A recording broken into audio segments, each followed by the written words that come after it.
So, I have been investigated by the FBI twice. The first time was in 2002, post 9/11, flying to Colorado, and it was a bachelor party for a real good friend of mine, and we went to a place called Dragon Man to play paintball.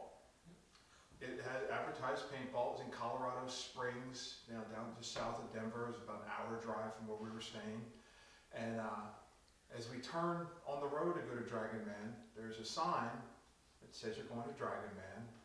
And then there's a sign saying there's like a mannequin with bullet holes all through it and said this is the person who gave the cashier a hard time at Dragon Man. A little further up the road, there was a car flipped over full of bullet holes and it said this is the guys who tried to leave Dragon Man without paying.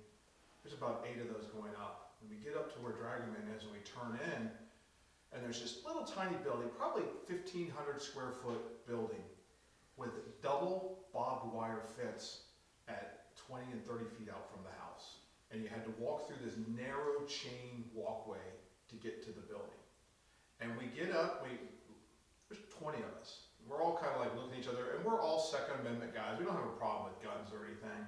You could hear gunfire. They had gun ranges there. And you open the door and look in, and it's like you stepped into a World War II bunker.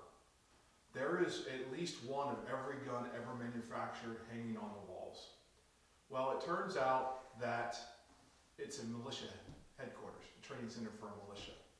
And I now have an FBI file because I went there and played paintball. They had 6 paintball courses set up, or 4 or 6, I don't remember. Each one was a different street scene.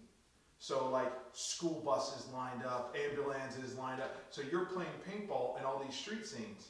So we get around to the last course. We've been there for a couple hours playing paintball, and we're in the last one, and my buddy George and I are laying underneath a bus and like giving cover fire to our guys going up the sides. And all of a sudden I hear this sound that I've heard before. And George looks at me and I look at George and we're like, that was a bullet.